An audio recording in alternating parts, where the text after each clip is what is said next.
Hello दोस्तों, आप सभी का स्वागत है आज की वीडियो में। आज की वीडियो में हम बात करेंगे जो कि मैं आपको पर्यावरण अध्ययन यानी कि ईवीएस के शॉर्ट नोट्स करवा रहा था। अगर आपने वीडियो देखी होंगी तो आपको पता होगा, जिसमें मैंने आपकी 15 क्लासेस ले ली थी ईवीएस शॉर्ट नोट्स की और उसी से रिलेटेड क्वेश्चंस भी किए थे जो कि आपको हेल्प करेंगे CTET 2021 क्रैक करने में। ओके, तो उसी सीरीज को कंटिन्यू करते हुए आज हम उसके आगे वाले टॉपिक के बारे में बात करेंगे। तो नोटबुक उठा लीजिएगा और डाल लीजिएगा चैप्टर नंबर 16 और चैप्टर का नाम क्या है? चैप्टर का नाम है ट्रैवल यानी यात्राएं। तो ध्यान रखिएगा,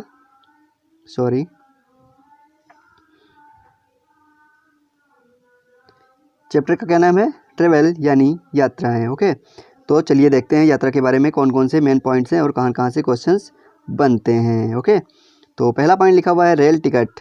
रेल टिकट पर क्या क्या होता है वो हम लोगों को देखना है। तो जो रेल का टिकट होता है उसमें कौन कौन से पॉइंट्स दिए होते हैं, क्या क्या उसमें दिया होता है, उसमें कौन कौन सी जानकारी दी होती है, उसके बारे में हमें पढ़ना है। पहला लिखा हुआ है टिकट क्रमांक। टिकट का क्रमांक दिया होता है कि वो टिकट का नंबर क्या है। लिखा हुआ है यात्रा आराम का स्थान, प्रस्थान तिथि, कब पहुँचोगे, सीट नंबर व डिब्बा नंबर। ठीक है, सीट नंबर आपका कौन सा है और डिब्बे का नंबर क्या है। किराया दिया होता है, दूरी दी होती है और दूरी वो भी कैसे दी थी, मीटर में दूरी लिखी होती है। ठीक है, कौन कौन सी चीज़ें दी होती हैं। टिकट क्रमांक दिया होता है, यात्रा आरंभ करने का स्थान जहाँ से आप लोगों ने इस यात्रा आरंभ की है, और प्रस्थान करने का यानी जहाँ पे आप लोगों को जाना है वो स्थान, और सीट का नंबर एवं डिब्बे का नंबर। उसके बाद में किराया, दूरी, और दूरी वो भी कैसे, मीटर में लिखी होती है टिकट पर। याद रखिएगा, इंपॉर्टेंट है, यहाँ से क्वेश्चंस बन चुके हैं और यहाँ से क्वेश्चन बनते हैं। ठीक है, चलिए आगे बढ़ते हैं। नेक्स्ट है आपका अबू धाबी। अबू धाबी में क्या होता है इसके बारे में बात करेंगे, इंपॉर्टेंट है, अपनी नोटबुक में लिखते चलिएगा। लिखा हुआ है अबू धाबी रेगिस्तानी इलाका है, यहाँ खजूर के ही पेड़ आते हैं। अबू धाबी जो है एक रेगिस्तानी इलाका है जहाँ पे खजूर के ही पेड़ होते हैं। ओके, लिखा हुआ अबू धाबी की मुद्रा दिरहम, वह भाषा अरबी है। अबू धाबी की मुद्रा क्या है? दिरहम है और इसकी भाषा अरबी है। याद रखिएगा, यहाँ से क्वेश्चन बन चुका है। ओके, तो जैसा कि आप यहाँ पे देख सकते हैं, यहाँ पे खजूर पेड़ पे लगे हुए हैं और यहाँ पे खजूर के ही पेड़ आते हैं। ओके, और ये इसकी मुद्रा है जो कि जिसका नाम क्या है, दिरहम बोलते हैं इसको। जैसे अपने आप की मुद्रा को क्या बोलते हैं, रुपये बोलते हैं, वैसे अबू धाबी की मुद्रा को दिरहम कहा जाता है और वहाँ की भाषा क्या है, अरबी है। आगे बढ़ते हैं। आगे लद्दाख के बारे में लिखा हुआ है। लिखा हुआ लद्दाख लेह सूखा समतल व ठंडा रेगिस्तान है। लद्दाख कैसा है? सूखा समतल व ठंडा रेगिस्तान है। आप लोगों ने सुना होगा कि लद्दाख को क्या बोलते हैं, ठंडा रेगिस्तान बोलते हैं। जैसा कि आप यहाँ पे देख सकते हैं, दूर दूर तक समतल होता है और ठंडा होता है, जैसे कि इसमें इमेज में दिखाई दे रहा होगा आप लोगों को। ठीक है, आगे लिखा हुआ है चांगथांग लद्दाख का एक भाग जहाँ बहुत कम लोग रहते हैं। चांगथांग क्या है? लद्दाख का एक भाग है जहाँ पे बहुत कम लोग रहते हैं। लिखा हुआ यह स्थान 5000 मीटर की ऊंचाई पर है। कहाँ पे है यह स्थान? लद्दाख में 5000 मीटर की ऊंचाई पर है। आगे लिखा हुआ है यह मैदानी, सुनसान व पथरीला इलाका है। कौन सा? जो चांगथांग है वह मैदानी, सुनसान व पथरीला इलाका है। आगे लिखा हुआ है यहाँ बहुत से तालाब थे। कहाँ पे? चांगथांग में बहुत सारे तालाब थे। आगे लिखा हुआ है चांगपा के बारे में हम लोग बात करेंगे। अब चांगपा क्या होता है? लिखा हुआ है चांगपा घुमंतू लोग होते हैं। कैसे क्या होते हैं? चांगपा घुमंतू लोग होते हैं। ये पाशमीना बकरियां पालते हैं। जो इनकी बकरियां होती हैं इनको क्या बोलते हैं? इनकी बकरियों को पाशमीना बोलते हैं। ठीक है, जिनसे पाशमीना शाल बनाई जाती है, जिसके बारे में अभी हम लोग बात करेंगे। लिखा हुआ है ये अपने टेंट को रेबो बोलते हैं। जो इनका टेंट होता है इसको ये लोग रेबो बोलते हैं और इनके टेंट में एक बीच में होल होता है जिससे धुआं बाईपास होता रहता है, जिससे धुआं निकलता रहता है। ठीक है, तो इनका टेंट एक अलग तरीके का होता है जिसके बीच में एक होल होता है जिससे धुआं निकलता है। जो लोग घर टेंट के अंदर खाना वगैरह बनाते हैं तो उसका धुआं जो होता है इसके होल से निकलता रहता है। और ये लोग अपने टेंट को क्या बोलते हैं? अपने टेंट को ये लोग रेबो बोलते हैं। आगे बढ़ते हैं। लिखा हुआ है चांगपा की सबसे बड़ी पूंजी भेड़ बकरियां होती हैं। क्या होती हैं? जो चांगपा लोग होते हैं इनकी सबसे बड़ी पूंजी क्या होती है? इनकी जो भेड़ बकरियां होती हैं, जिसके पास जितनी ज़्यादा भेड़ बकरियां वो उतना ज़्यादा अमीर, वो उतना ज़्यादा पैसे वाला होता है। ओके, आगे लिखा हुआ है चांगपा मुश्किल हालात में ऊंचाई पर रहना चाहते हैं। क्या है? चांगपा लोग जो होते हैं मुश्किल से मुश्किल हालत में ऊंचाई पर रहना चाहते हैं, क्योंकि वहाँ पर जितनी ठंड व ऊंची जगह होगी, पश्मीना के बाल उतने ही नरम व ज़्यादा होंगे। जो बकरी होती हैं जितनी ही ठंड होगी और जितनी ही ऊंची जगह पे वो लोग रहेंगे, उनके बाल उतने ही नरम और ज़्यादा होते हैं। जो इनकी बकरियाँ होती हैं जितनी ऊंचाई पर रहती हैं उनके बाल उतने ही नरम होते हैं और उतनी ही ज़्यादा होते हैं, जिससे ये लोग क्या करते हैं, जिससे पश्मीना शाल बनाते हैं, फिर उनको बेचते हैं। ओके, आगे देखते हैं क्या क्या लिखा हुआ उनके बारे में। आगे लिखा हुआ है, चांगपा अपना घर सामान घोड़ा या याक पर लाद कर घूमते हैं। चांगपा लोग जो होते हैं अपना सामान, जो इनका सामान होता है वो सारा अपना, जो इनके पूरे घर में जो सारी चीज़ें होती हैं वो अपना किस पे, याक पे लाद लेते हैं। याक या इनके पास घोड़े होते हैं जिस पे लाद लेते हैं, और ये याक भी बहुत मजबूत होते हैं। और इनकी जो याक होती हैं, ये लोग इनकी याक के बालों से पट्टियाँ बनाते हैं और उसको सिल के जोड़ लेते हैं। ये मजबूत और गर्म होते हैं, याक के बाल जो होते हैं मजबूत और गर्म होते हैं। ठीक है, याद रखिएगा। आगे लिखा हुआ है, चांगपा याक के बालों से पट्टियाँ बनाकर सिलकर जोड़ लेते हैं। अभी मैंने बताया आप लोगों को, लिखा हुआ है ये मजबूत व गर्म होती हैं। किसकी? याक के बाल की जो पट्टियाँ बनाते हैं उसको सिलकर जोड़ लेते हैं, ये मजबूत व गर्म होती है। आगे बढ़ते हैं। लिखा हुआ है, एक पश्मीना शॉल में 6 स्वेटर के बराबर गर्मी होती है। जो एक पश्मीना शॉल होती है वो हम लोगों के जो नॉर्मल स्वेटर होते हैं उनके 6 स्वेटर के बराबर होती है। जैसा कि आप नीचे देख सकते हैं, ये पश्मीना शाल यहाँ पे रखी हुई है। ठीक है, आगे क्या लिखा हुआ है, लिखा हुआ है वह 250 घंटे में एक साल बनती है। एक साल को बनाने में 250 घंटे लगते हैं। ठीक है, याद रखिएगा, एक साल 6 स्वेटर के बराबर होती है और 250 घंटे एक साल को बनाने में लगते हैं। आगे लिखा हुआ है, पश्मीना के 6 बाल हमारे एक बाल के बराबर होते हैं। यानी पश्मीना का जो बाल होता है वो हमारे एक बाल के बराबर उसके 6 बाल होते हैं। यानी जो पश्मीना बकरी का बाल होता है, हमारे एक बाल में उसके 6 बाल बन जाएंगे, इतना पतला उसका बाल होता है। ओके, चलिए आगे बढ़ते हैं। और पश्मीना शॉल के बारे में एनसीईआरटी की बुक में क्या लिखा हुआ है उसको एक बार हम लोग देख लेते हैं, इम्पोर्टेंट है और यहाँ से क्वेश्चन बन सकता है। ओके, तो चलिए देखते हैं क्या लिखा हुआ है। लिखा हुआ है, दुनिया में मशहूर पश्मीना शाल। चलिए देखते हैं क्या लिखा है। माना जाता है कि एक पश्मीना शॉल में 6 स्वेटरों के बराबर गर्मी होती है। इतनी गर्म पर मोटी बिल्कुल नहीं, गर्म तो बहुत होती है लेकिन मोटी बिल्कुल नहीं होती है। यह पश्मीना शाल जो है पहाड़ी बकरियों की एक खास नस्ल से बनता है जो लगभग 500 मीटर ऊंचाई पर रह सकती हैं। कौन? बकरियां। ठीक है, वो खास नस्ल की बकरियां जो लगभग 500 मीटर की ऊंचाई पर रह सकती हैं। लिखा हुआ है, यहाँ सर्दियों में तापमान 0 डिग्री सेंटीग्रेड से भी बहुत कम यानी -40 डिग्री सेंटीग्रेड तक चला जाता है। कहाँ पे? जहाँ ये लोग रहते हैं। ठीक है, आगे लिखा हुआ है, इतनी सर्दी से बचने के लिए बकरियों के शरीर पर बहुत ही बारीक और नरम बाल उगाते हैं। जो बकरियां होती हैं उनके शरीर पर बहुत महीन और घने बाल उगाते हैं। ठीक है, आगे लिखा हुआ है, जो गर्मियों में झड़ जाते हैं। सर्दी में उगाते हैं लेकिन गर्मियों में क्या होते हैं, वो झड़ जाते हैं। आगे लिखा हुआ है, ये बाल बहुत ही पतले होते हैं। अभी मैंने बताया कि जो पश्मीना बकरी होती है उसके 6 बाल अपने लोगों के एक बाल के बराबर होते हैं, यानी कि अपने लोगों के एक बाल में उसके 6 बाल बन जाते हैं।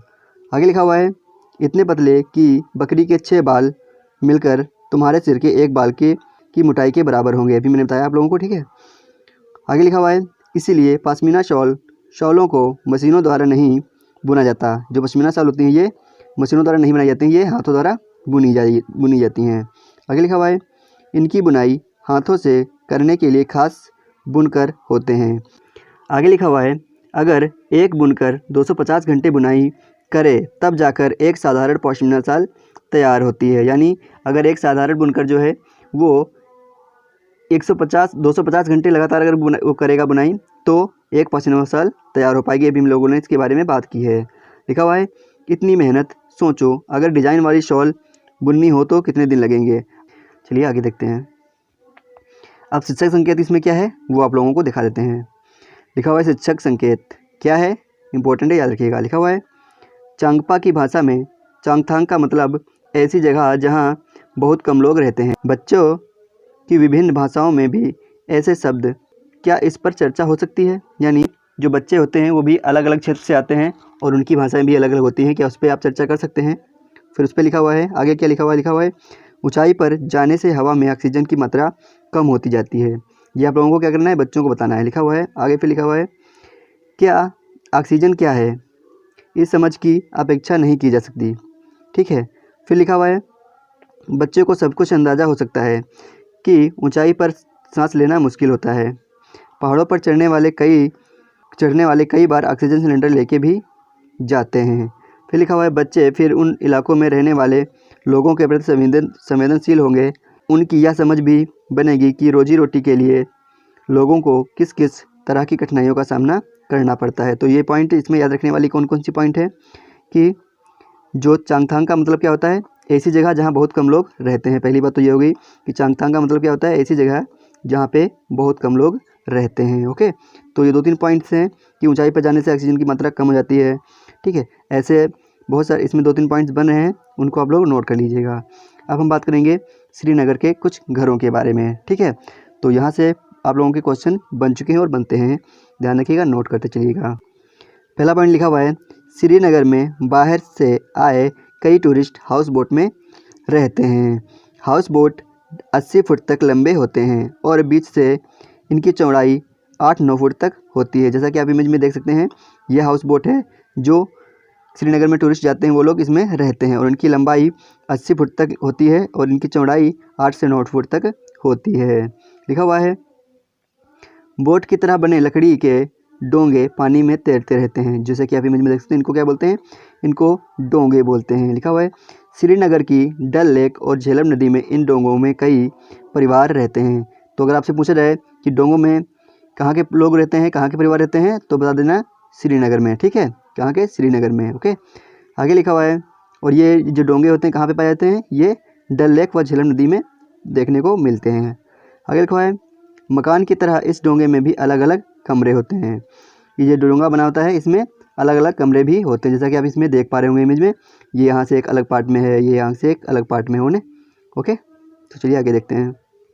नेक्स्ट पॉइंट है, हाउस बोट और कई बड़े घरों के अंदर की छत पर लकड़ी की सुंदर नक्काशी होती है। कहाँ पे, श्रीनगर में। ओके, याद रखना, लकड़ी की सुंदर नक्काशी होती है, जिसे क्या बोलते हैं, जिसे ख़त्म बंद डिजाइन कहा जाता है। जिसे क्या कहा जाता है, ख़त्म बंद डिजाइन कहा जाता है, जो जिग्सा पजल की तरह दिखाई देती हैं। याद रखना, जो श्रीनगर के घर होते हैं और जो श्रीनगर में हाउस बोट होती हैं, उनकी छतों पर ख़त्म बंद डिजाइन बनी होती है। ओके, आगे लिखा हुआ है, पत्थरों को काट कर एक के ऊपर एक रख कर बनाए गए घर कश्मीर के गांव में दिखते हैं। कहाँ पे होते हैं, पत्थरों को काट कर एक के ऊपर एक रख कर बनाए गए घर कश्मीर में दिखते हैं। पत्थरों के ऊपर मिट्टी की पुताई की जाती है और लकड़ी का भी इस्तेमाल किया जाता है। इन घरों की छत ढालू होती है, यानी जो ऐसे छत बनी होती है ना, ढालू टाइप की, वैसी छत इनकी होती है। जैसा कि इमेज में देख सकते हैं, कश्मीर में कुछ गाँवों में लोग पत्थर के ऊपर पत्थर रख के घर बनाते हैं और उसके ऊपर से इसकी मिट्टी की पुताई भी कर देते हैं। याद रखना, इम्पोर्टेंट है।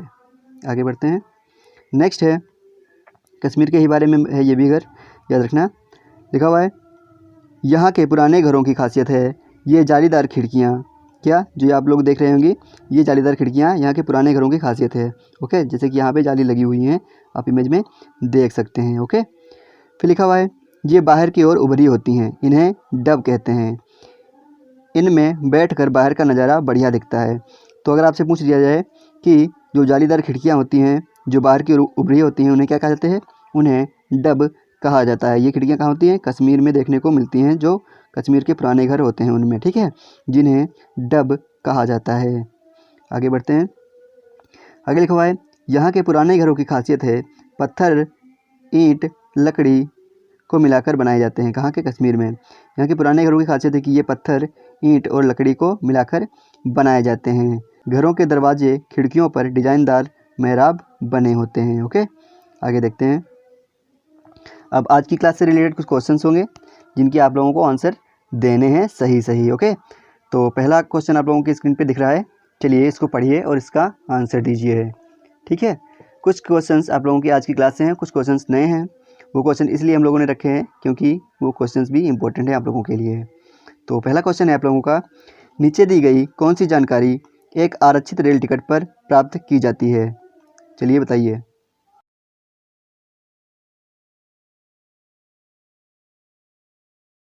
ऑप्शन नंबर ए है टिकट बुक करने की तारीख, समय, यात्रा करने शुरू करने की तारीख और समय। फिर लिखा हुआ डिब्बे का नंबर, बर्थ नंबर और किराया। आगे लिखा हुआ यात्रा करने वाले का नाम, आयु, लिंग, क्या ये होता है। चलिए आगे देखते हैं। लिखा हुआ ट्रेन नंबर, नाम, वह स्टेशन जहाँ से पकड़नी है, वह स्टेशन जहाँ का अंतिम स्टेशन का नाम क्या होता है। पता नहीं। लिखा हुआ है अंतिम स्टेशन पर पहुंचने की तारीख और समय। तो इसमें कैसे कौन सा आंसर सही हो जाएगा, चलिए बताइए। 1 2 3 4 में से कौन सा आंसर सही हो जाएगा, चलिए बताइए।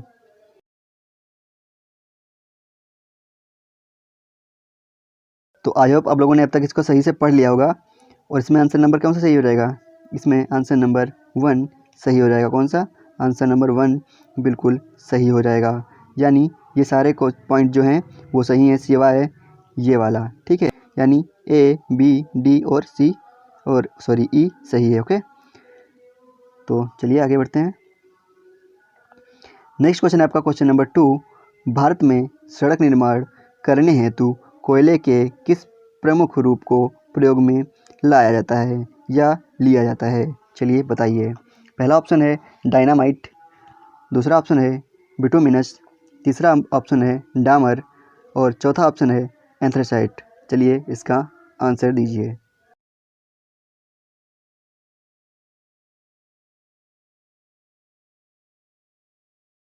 तो आई होप आप लोगों ने इसको अब तक पढ़ लिया होगा।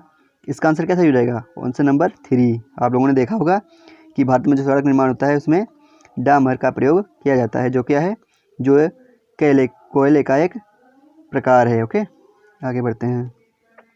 क्वेश्चन नंबर 3 है जो आप लोगों ने पढ़ा नहीं है, लेकिन ये क्वेश्चन इंपॉर्टेंट था इसीलिए हम लोगों ने इसको इसमें ऐड कर दिया है। तो इसका आंसर आप लोगों को बताना है। कप परेड भारत के किस राज्य में स्थित है, चलिए बताइए। Option A Bengaluru, option 2 Mumbai, option 3 Gujarat Ahmedabad, option 4 Chennai. चलिए इसका आंसर क्या होगा, चलो बताइए। तो क्वेश्चन नंबर 3 का आंसर क्या हो जाएगा, क्वेश्चन नंबर 3 का आंसर हो जाएगा सही बिल्कुल मुंबई। क्या हो जाएगा, मुंबई। ओके, याद रखिए। नेक्स्ट क्वेश्चन है क्वेश्चन नंबर 4। सर्वाधिक शोर व धुआं कहाँ पर होता है, सर्वाधिक शोर व धुआं कहाँ पर होता है, कारखानों के पास में होता है या जो राजमार्ग होते हैं उसके पास में होता है या सड़क के पास में होता है या बड़े के पास में होता है, चलिए बताइए। क्वेश्चन नंबर 4 का राइट आंसर क्या हो जाएगा, राजमार्गों पर होता है। यानी जो राजमार्ग होते हैं, जो हाईवे होते हैं, उन पर सर्वाधिक शोर व धुआं देखने को मिलता है। चलिए आगे बढ़ते हैं। क्वेश्चन नंबर 5 है नीचे दिए गए कर्तव्यों उत्तरदायित्वों का अध्ययन कीजिए। तो चलिए पढ़ते हैं क्या लिखा हुआ है। लिखा हुआ है ऑप्शन ए है, ये किसके बारे में लिखा हुआ है ये पहले यहाँ पे देख लीजिए, ठीक है। क्या लिखा हुआ है इसके बारे में पढ़ लीजिए। लिखा है माउंटेनिंग में ग्रुप लीडर की जिम्मेदारियों का उपयुक्त में से चयन कीजिए। कि जो लीडर होता है, जो माउंटेनिंग में लीडर होता है, उसकी कौन कौन सी जिम्मेदारियाँ हैं उसको चयन करना है, ठीक है, उसका चयन करना है ऊपर दी गई इन पॉइंट में से। पहला पॉइंट है अन्य लोगों का सामान उठाने में मदद करना, अन्य लोगों का सामान उठाने में मदद करना, पहला पॉइंट हो गया। दूसरा पॉइंट है पूरे ग्रुप के आगे चलना ताकि ग्रुप पीछे पीछे चले। तीसरा पॉइंट है जो चल ना पाए उसे रुकने के लिए कहना। और चौथा पॉइंट है साथी के बीमार होने पर उसका ध्यान रखना और सबके लिए खाने पीने का इंतजाम करना। और पांचवा पॉइंट है रुकने और आराम करने के लिए अच्छी जगह ढूंढना। तो बताइए जो ग्रुप लीडर होता है उसकी कौन कौन सी जिम्मेदारियाँ होंगी इसमें से और कौन कौन सी इसमें से नहीं होंगी। आपके पास 4 ऑप्शंस नीचे दिए हुए हैं, इनमें से आप लोगों को आंसर बताना है। चलिए इसका आंसर कीजिए। तो आप लोगों को इसमें सिंपल सा निगेटिव ढूंढना है, कौन सा निगेटिव है, बस उसको हटा देना है, बाकी आप लोगों को सही हो जाएगा।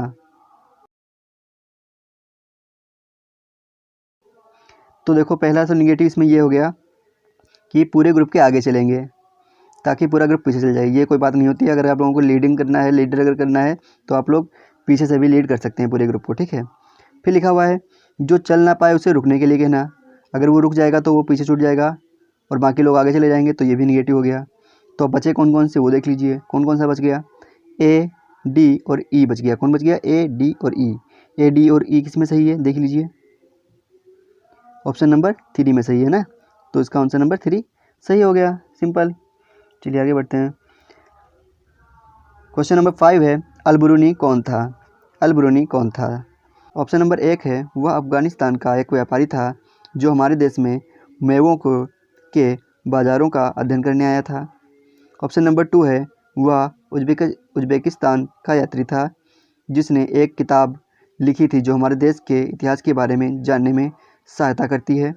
ऑप्शन नंबर 3 है वह एक यात्री था जिसने भारत के लोगों की संस्कृति का अध्ययन करने के लिए कश्मीर से कन्याकुमारी तक की यात्रा की। ऑप्शन नंबर 4 है, वह एक कुतुबशाही सुल्तान था जिसने हमारे देश में लगभग 40 वर्ष शासन किया। चलिए बताइए अल-बरूनी के बारे में कौन सा कथन सत्य होगा। 1 2 3 4 में से आप लोगों का आंसर देना है।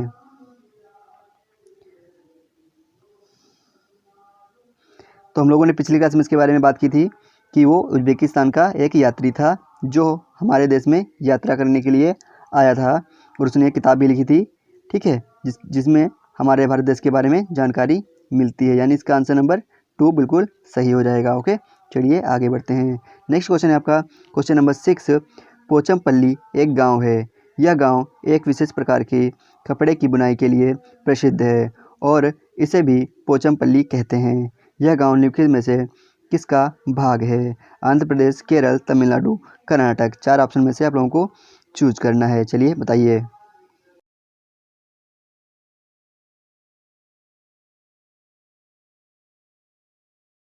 तो आई होप आप लोगों ने इसका अब तक सही आंसर कर दिया होगा। इसका आंसर क्या हो जाएगा? आंसर नंबर 1, यह गांव आंध्र प्रदेश में स्थित है। ओके, क्वेश्चन नंबर 7 है, अबू धाबी के विषय में सही कथन चुनिए। अबू धाबी के बारे में सही कुछ कथन आप लोगों को बताना है। तो अभी हम लोगों ने इसके बारे में बात की है। चलिए बताइए इसमें से कौन सा सही हो जाएगा। पहला ऑप्शन है, यह रेगिस्तानी इलाके में है। यह रेगिस्तानी इलाके में है, सही हो गया। फिर लिखा हुआ है, अबू धाबी में पानी पेट्रोल से महंगा है, सही हो गया, तो सही है ना। फिर लिखा हुआ है, यहाँ की स्थानीय भाषा अरबी है, ये भी क्या हो गया, सही हो गया। चौथा है, अबू धाबी की मुद्रा रुपए को दिनार कहते हैं। क्या है? अबू धाबी की मुद्रा रुपए को दिनार कहते हैं, ये गलत हो गया। क्या कहते हैं?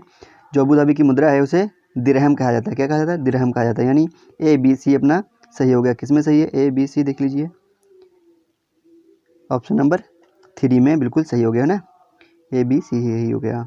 चलिए आगे बढ़ते हैं। क्वेश्चन नंबर 8 है, सभी बड़े शहर सड़कों पर भारी संख्या में वाहनों के कारण पर्यावरण प्रदूषण की समस्या का सामना कर रहे हैं। पर्यावरण संरक्षण के लिए शहर के लोग व्यक्तिगत रूप से डैश के माध्यम से अपना सहयोग दे सकते हैं। किसके माध्यम से अपना सहयोग दे सकते हैं? वो आप लोगों को नीचे ऑप्शंस में से चूज करके बताना है। ऑप्शन ए है, आने जाने के लिए सार्वजनिक यातायात व्यवस्था का उपयोग करना, यानी जो बस वगैरह होती हैं उनका यूज करना, अपने साधन ज़्यादा से ज़्यादा ना लेके जाना, यानी अपनी बाइक अपनी कार वगैरह लेके ना जाना, सार्वजनिक जो साधन है उनका यूज करना। ऑप्शन नंबर 2 हो गई, अक्सर घर से बाहर जाने से बचना। ऑप्शन नंबर 3 है, व्यक्तिगत वाहन जैसे स्कूटर कार आदि नहीं रखना। ऑप्शन नंबर 4 है, पर्यावरण सुरक्षित सीमा के लिए व्यक्तिगत वाहनों के इंजन की नियमित रूप से जांच कराना। चलिए बताइए इसमें से कौन सा आंसर सही हो जाएगा। सबसे बेस्ट आंसर इसमें से कौन होगा, वही सही होगा। ओके, तो आई होप आप लोगों ने अब तक इसका सही आंसर पढ़ लिया होगा। इसका आंसर नंबर 1 बिल्कुल सही हो जाएगा। ओके, चलिए आगे बढ़ते हैं। और लास्ट क्वेश्चन है अपना, एक पश्मीना शॉल लगभग डैश साधारण स्वेटरों के बराबर गर्म होती है तथा एक साधारण पश्मीना शॉल को बनाने हेतु डैश घंटे का समय लगता है। यानी एक पश्मीना शॉल कितने स्वेटर के बराबर होती है, आप लोगों को यहाँ पे वो फिल करना है। और एक पश्मीना शॉल को बनाने में कितने घंटे लगे हैं वो आपको यहाँ पे फिल करना है। तो चलिए बताइए ऑप्शन नंबर 1 2 3 4 में से कौन सा सही हो जाएगा।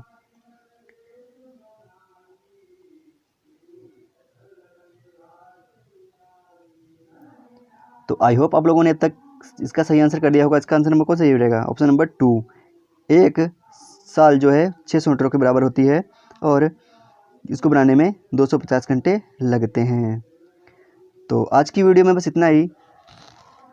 अगर आप लोगों को क्लास अच्छी लगी होगी तो आप लोग एक लाइक और कमेंट जरूर करिएगा, जिससे हम लोगों को मोटिवेशन मिलता है, जिससे हम लोग मोटिवेट होते हैं आगे और ऐसे ही वीडियो बनाने में। ठीक है, तो अगर आप लोगों को वीडियो अच्छी लगी है तो वीडियो को लाइक कर दीजिए और चैनल को सब्सक्राइब कर लीजिए और एक प्यारी सी कमेंट लिखना मत भूलिएगा। आप लोगों से नेक्स्ट वीडियो में मुलाकात होगी। तब तक के लिए जय हिंद, जय भारत।